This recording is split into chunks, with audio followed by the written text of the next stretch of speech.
hadirnya teknologi informasi dan komunikasi ya membuat istilah beliau timeless time. Timeless time itu waktu yang tanpa waktu. Assalamualaikum warahmatullahi wabarakatuh.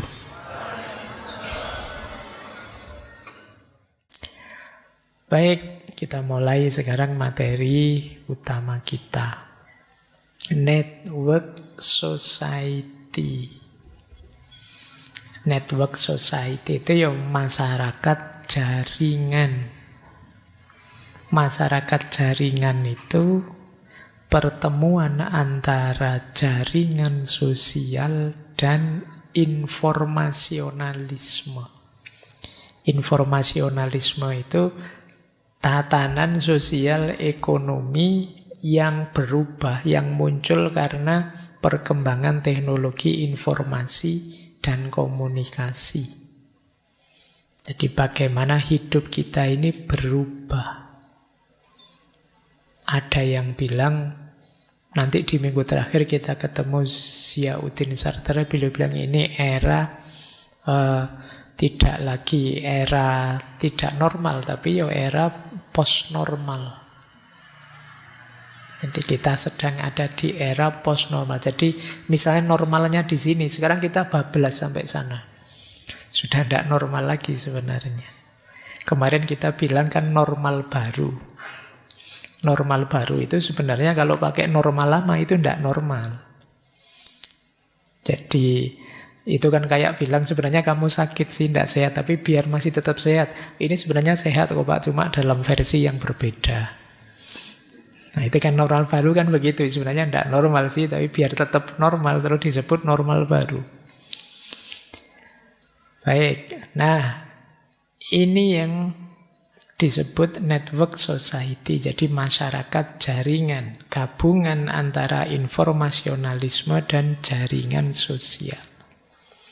Network society itu masyarakat yang sangat tergantung pada teknologi informasi dan jaringan global dalam berbagai aspek kehidupan. Ya ekonomi, ya budaya, ya politik. Nanti di semua aspek hidup kita ini sudah terpengaruh dengan sangat dalam, terkendalikan oleh jaringan. Sesuai dengan teknologi informasi yang kita miliki. Jadi tidak ada sisi hidup kita yang tidak begitu. Apakah itu ekonomi, apakah itu sosial, budaya, bahkan agama. Sekarang kita ngajinya juga di HP online. Kitab-kitabnya sekarang pakai e-book. Dulu orang beli kitab jutaan, sekarang kamu cuma ngopi saja PDF-nya. Itu pun juga tidak dibaca. Ya kan, kamu isinya apa, masuk kamu baca kitabnya, sekarang kamu tanya saja ChatGPT, wahai ChatGPT. Ya kan, kamu selalu begitu. Apalagi sekarang ada Meta AI itu, wow wis. WA-mu sekarang tiap hari isi itu terus. Nah, ini situasi kita hari ini. Semua aspek, pendidikan kah, politik kah, sekarang di sana semua, network society. Unsur-unsurnya, kata beliau, banyak ya. Ini saya rangkum dari bukunya. Tadi ada yang pertama tentu saja jaringan. Jadi struktur dominan itu jaringan. Jaringan itu ya kebersamaan semua unsur dalam teknologi informasi dan komunikasi. Kemudian ada istilah timeless time. Hadirnya teknologi informasi dan komunikasi ya membuat istilah beliau timeless time. Timeless time itu waktu yang tanpa waktu. Sekarang waktu itu tidak terlalu penting seperti dulu. Kalau zaman dulu ya waktu itu jam berapa sampai jam berapa saya harus ada di sini, hadir di sini, rapat dan lain sebagainya. Kalau sekarang kan enggak bisa hadir ya online saja. Sepak bola yang di Spanyol atau di Inggris bisa kita lihat langsung hari ini sekarang. Siarannya bisa kita tunda juga, nanti kita lihat. Jadi waktu itu bisa kita permainkan sesuai dengan fasilitas teknologi informasi yang kita miliki. Itu yang disebut timeless time. Kadang bisa dimanipulasi. Kita ngatur waktu, harusnya jam berapa, kita ubah jadi jam berapa, bisa. Oke, itu yang disebut timeless time. Kemudian space of flow. Space of flow itu kita hidup dalam ruang digital yang mengalir.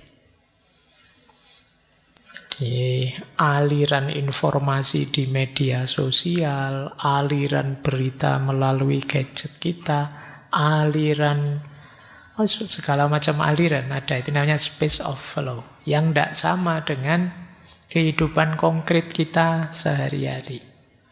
Ini namanya space of, kita ini mengalir, seolah-olah kan kalian mengalir di dunia nyata, tapi sebenarnya sebagian besar hidup kita mengalirnya di dunia digital.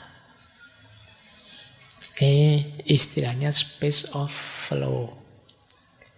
Kemudian budaya virtual. Jadi budaya hidup kita berubah banyak karena hadirnya teknologi informasi. Sekarang ya contoh sederhananya, kita sejak bangun tidur kan yang kita cari gadget dulu. Bangun tidur kita cari HP dulu. Setelah itu mandi. Mandi pun sebagian besar kita sekarang bawa HP kan. HP-nya dibawa ke kamar mandi. Pokoknya kita tidak bisa pisah. Budaya kita berubah sudah. Itu namanya budaya virtual.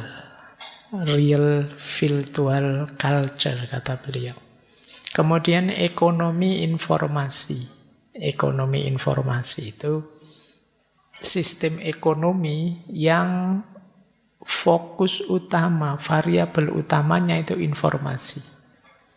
Jadi siapa yang kuat di sini, dialah yang unggul.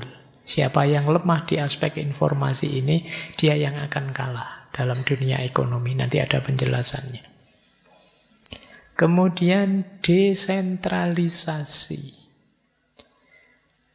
Kalau dulu kita ingin ngerti apa, ya harus ketemu ahlinya dulu, mungkin ke rumahnya, mungkin ke kampus, mungkin ke, kalau agama ya ke pesantren atau kemana. Kalau sekarang tidak perlu. Siapapun bisa jadi tokoh, siapapun bisa jadi ahli, siapapun dengan dukungan teknologi informasi tadi. Kalian bisa hari ini jadi orang hebat sekaligus misalnya dengan pegang gadgetmu. Coba kamu tanya apa saja, silahkan, tak jawab nanti. Begitu kamu tanya ya kamu buka saja ChatGPT, nah, terus kamu jawab. Rujukan informasi tersebar di mana saja. Itu yang disebut desentralisasi. Sekarang kita bisa jadi ahli politik kapan saja, bisa jadi ahli agama kapan saja, bisa suka-suka kita. Kalau dulu kan yang namanya sistem sosial itu ada hierarkinya. Ini orang khusus pemimpin, ini yang dipimpin, ini bagian ini bagian itu. Sekarang cair sudah. Fungsi-fungsi yang dulu dimainkan orang-orang tertentu bisa dimainkan oleh semua orang. Ini yang disebut desentralisasi. Sekarang lebih mengerikan lagi.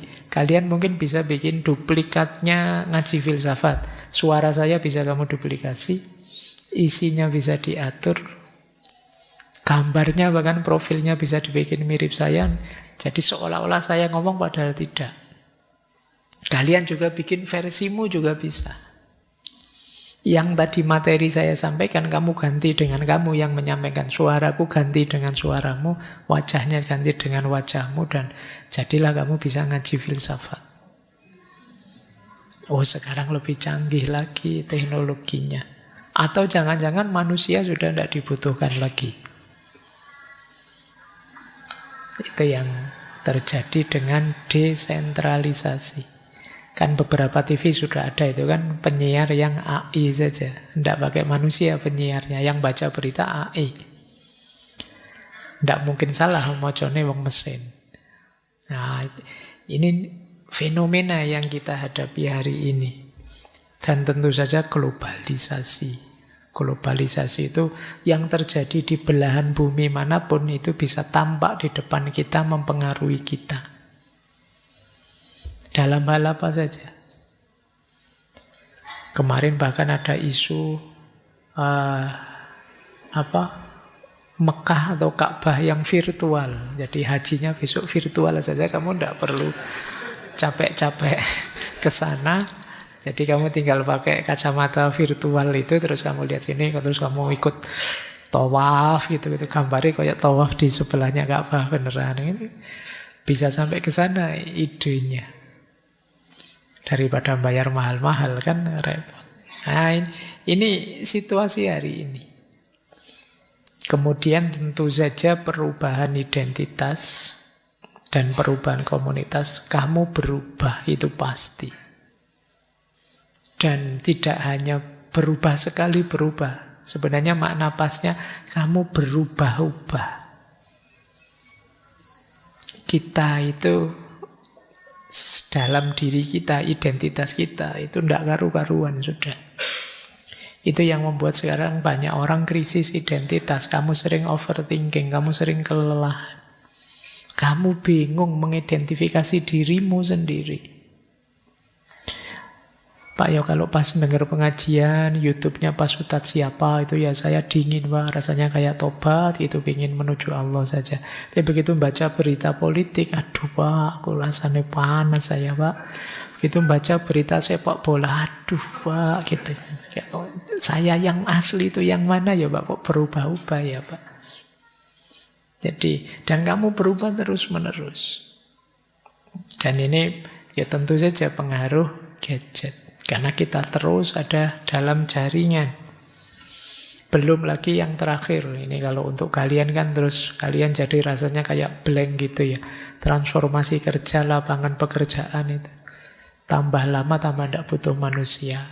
Sekarang kemarin mulai ada dokter yang mengoperasi itu ternyata bukan orang tapi robot. Jadi membelah terus ngotak-atik apa tubuhnya manusia. Jadi yang mau operasi robot mungkin lebih presisi, lebih pas daripada orang. Mungkin orang setengah ngantuk, mungkin ya goresannya bisa geser. Ya cuma resikonya kalau robotnya pas ngoperasi terus listriknya mati, susah itu. Itu kan pikiranmu ya. Oke, baik. Tapi intinya ya posisi-posisi banyak tergusur. Nanti mungkin kayak saya ini generasi 2-3 generasi yang akan datang buat apa? Dosen, guru itu buat apa? Di YouTube banyak yang lebih canggih. Bisa dibikinkan guru atau dosen virtual yang diisikan kemampuan setara ChatGPT atau setara mesin-mesin AI yang lain jauh lebih hebat. Saya bisa bikin misalnya dosen virtual yang kemampuannya tak gabungkan antara Socrates plus Diogenes plus Plato plus itu. Dia informasinya masuk semua ada. Ditanya apapun dia bisa jawab. Besok bisa begitu. Jadi dosen kayak gini enak lah. Semua program bisa dimasukkan. Kalau ngajar kamu dia ngerti apa saja. Kecuali program absen jangan dimasukkan ya kan. Biar kamu bisa bolos. Baik, ini unsur-unsurnya network society. Jadi masyarakat jaringan. Sekarang kita masuk ke beberapa isu kunci dalam network society. Yang pertama, isu yang memang banyak dibahas oleh Kastel adalah identitas.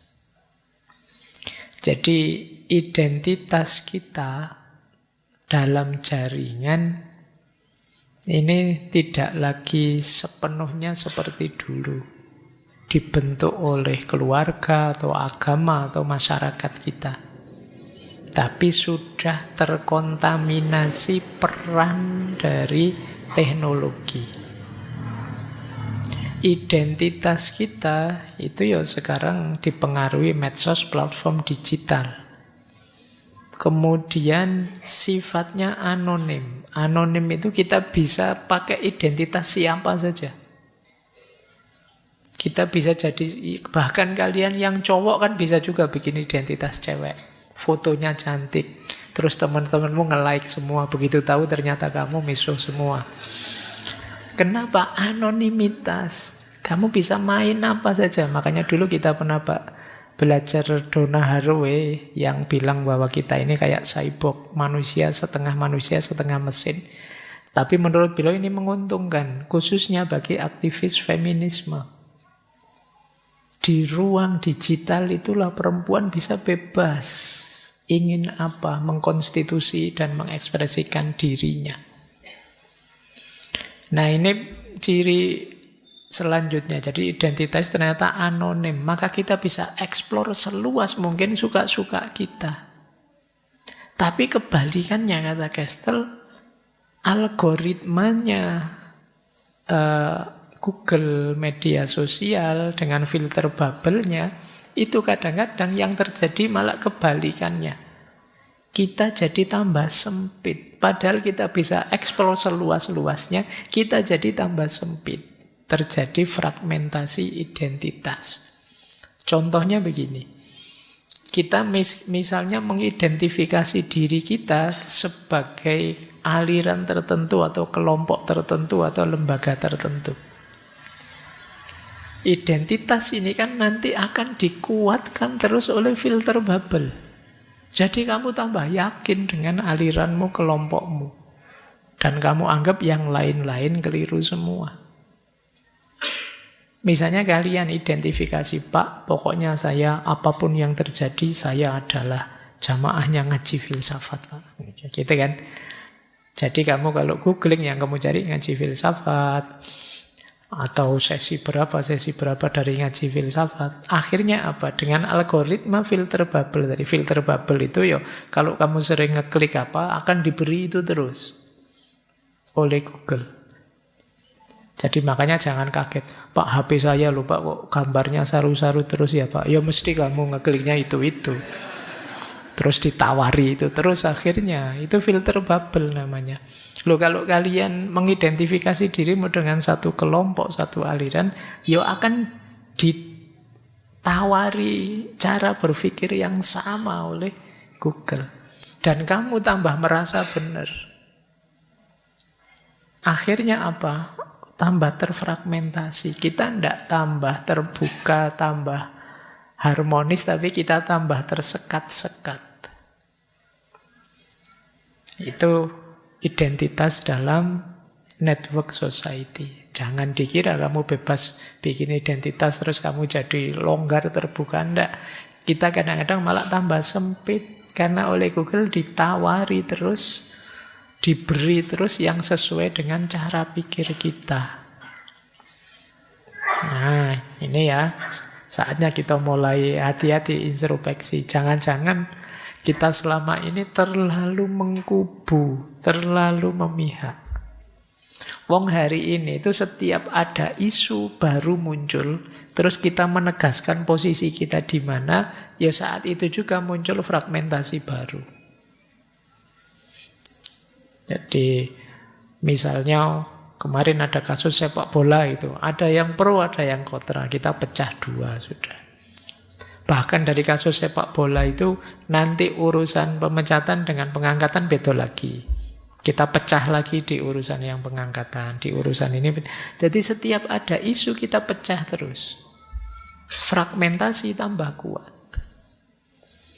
Jadi teknologi semakin canggih, manusianya tambah fanatik. Fanatismenya didukung oleh teknologi. Fanatik versi canggih sekarang. Karena didukung oleh filter bubble tadi. Jadi ini problem identitas.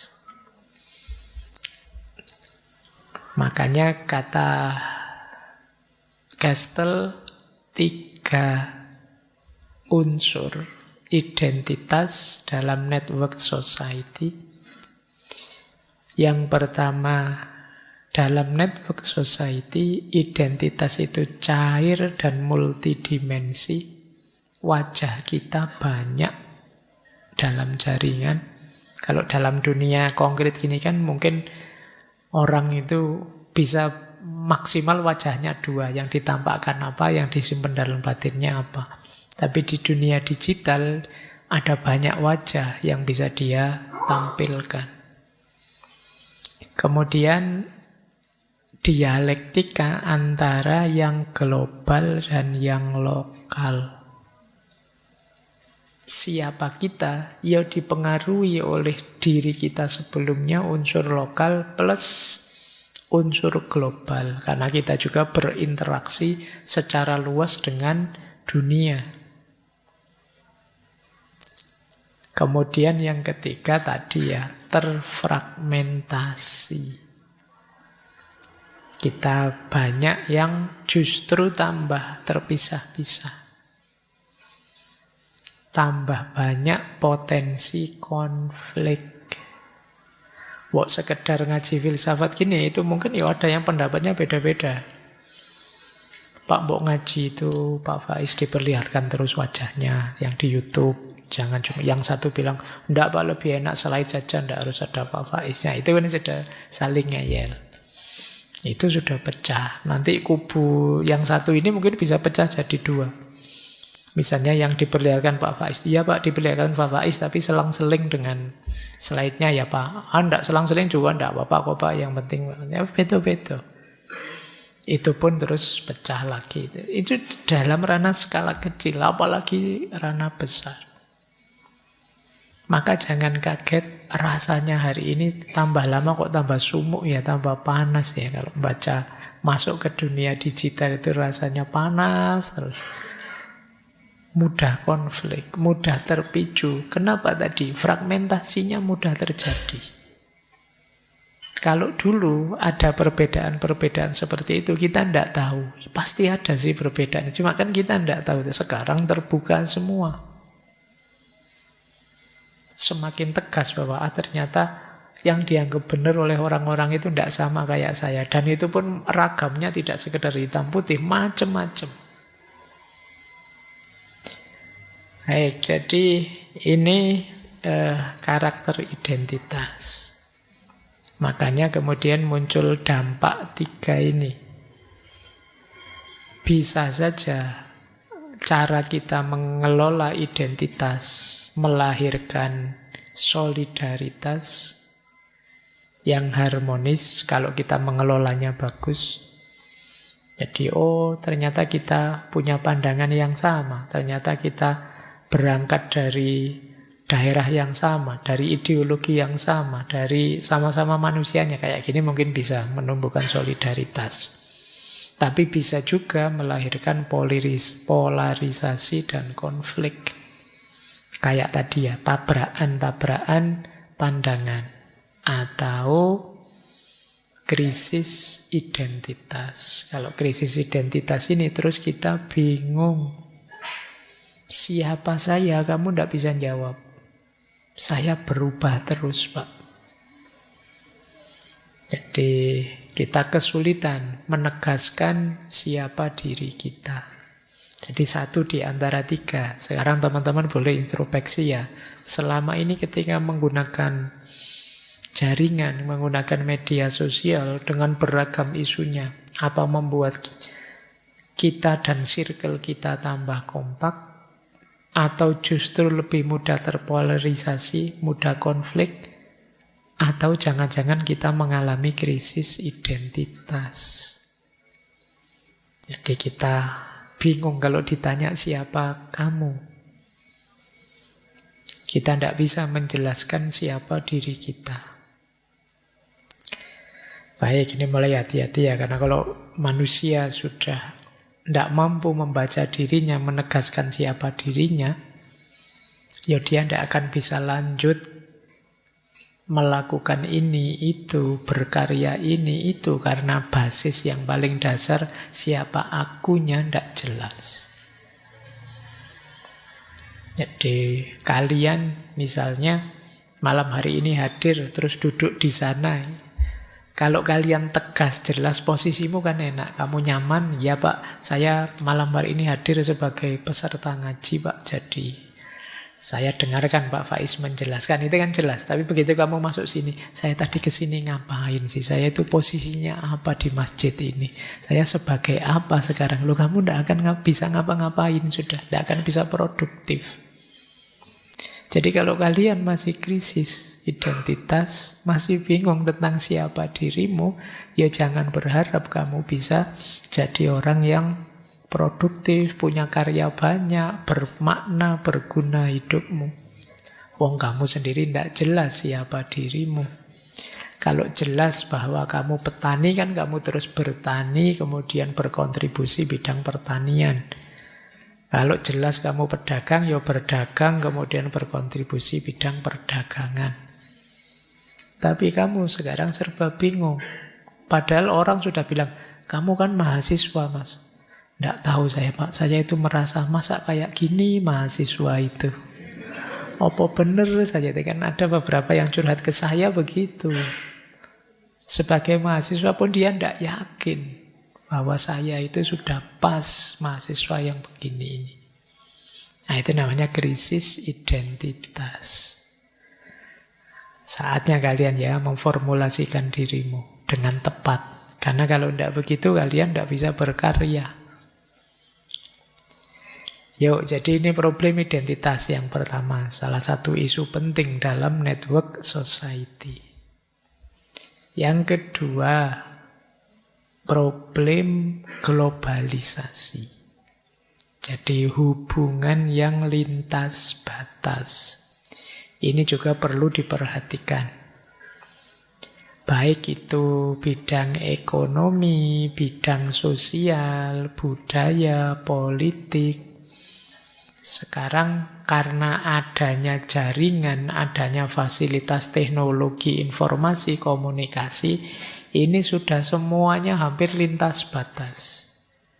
Ekonomi ya tadi ada perdagangan global, keuangan global. Kemudian sosial. Bagaimana komunitas-komunitas virtual, kelompok diskusi kita itu mungkin tidak hanya dari Jawa, dari Indonesia, bisa saja sampai luar negeri. Kita bisa chattingan dengan siapa saja, membuat jaringan dengan siapa saja. Budaya kita juga begitu. Ini kalau dicermati satu-satu, caramu pakai baju, caramu pakai kostum, mungkin aksesoris yang kamu pakai itu sudah sangat global. Jadi tidak hanya lokal, ini sudah campur dari mana-mana. Kalau hanya Jawa mungkin kalian kesini pakai belangkon semua, buktinya kan enggak. Ada yang pakai kopiah, ada yang gundulan. Bahkan model rambut pun kalau dianalisis itu ya bisa macam-macam. Ini gaya rambut yang mana, versi apa. Itu budaya. Politik juga begitu. Sekarang sudah lintas batas. Kenapa sih kok kita kemarin sibuk sekali ini saatnya membela Palestina Israel? Ya karena kita tahu yang terjadi di sana. Tidak hanya di sini. Dan tentu saja enggak apa ya etis kita diam saja misalnya. Ya, karena apa? Kita tersambung sudah. Olahraga juga begitu kan? Kan klub kegemaranmu kan enggak cuma Persija, enggak cuma Persib, enggak cuma kan yo ada MU, ada